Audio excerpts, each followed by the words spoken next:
"Could you write us a story about a bat?" they said. The first idea that came into my head was the bat that you use to hit a ball, but that was not what they meant at all. So starts the adventure of a storybook recently commissioned by Wentworth Woodhouse. The idea was the brainchild of CEO Sarah MacLeod as part of our drive to develop more opportunities for children here at the house. We already have lots of festivals and children's activities in holiday time, and plans are afoot for a fabulous new woodland playground. But never before have we been able to offer branded keepsakes for our younger visitors. As you'd expect, we have lots of bats around the estate and especially at the stables.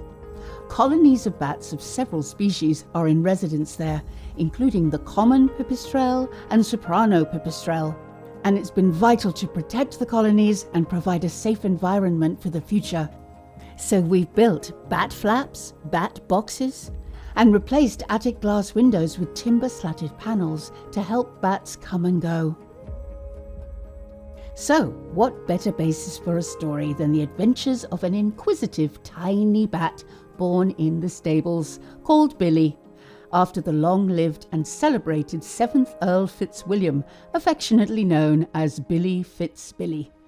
Sarah had met Sue Wilkins, a children's author based in Derbyshire, a few years ago when commissioning a story about Arkwright the duck at Cromford Mill.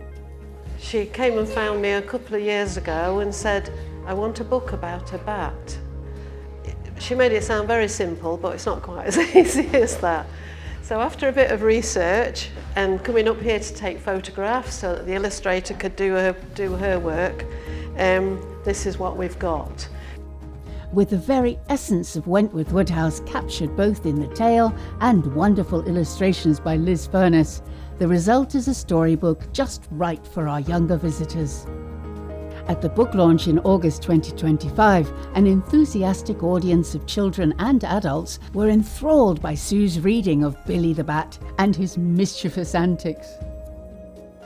I'm Billy the Bat, born in the stables at Wentworth Woodhouse. Fully grown, I'm no bigger than a mouse. Lots of people have never seen a bat. Have any of you seen a bat? You have? Lots of you? Well, oh, that's brilliant, that's brilliant. But lots of people have never seen a bat. We're not soft and cuddly like a dog or a cat.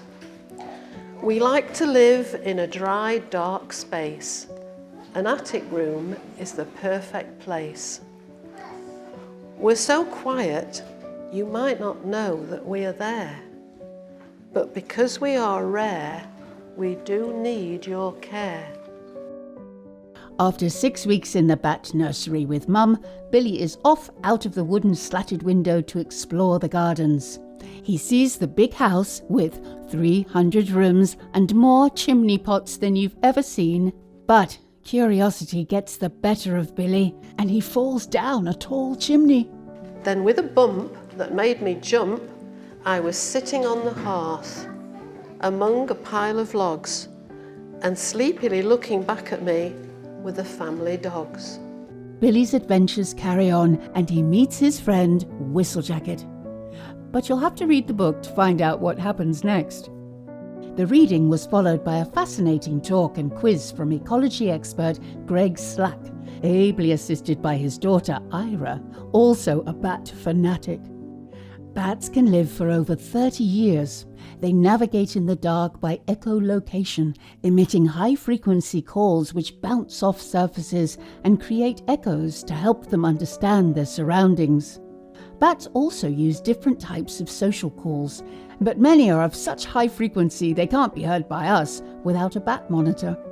Who would think that such tiny creatures could be so sophisticated?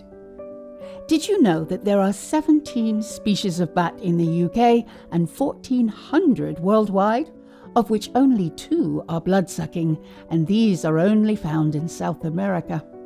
And did you know that a baby common pipistrelle bat, like the ones at Wentworth Woodhouse, is the size of a single baked bean? And even an adult bat only weighs the same as a 20p piece, but can eat 3,000 midges a night. The quiz showed that some of our young audience were already bat experts. After a fun crafting session, our young audience proudly presented their creations and queued up for book signing and to claim their cuddly bat. If you're local, don't forget to call in to buy Billy the Bat. It's a great gift for children of all ages. And do watch out for our bat walks, to be led by Greg, starting in September. You're sure to find out lots of fascinating things and, of course, see lots of bats.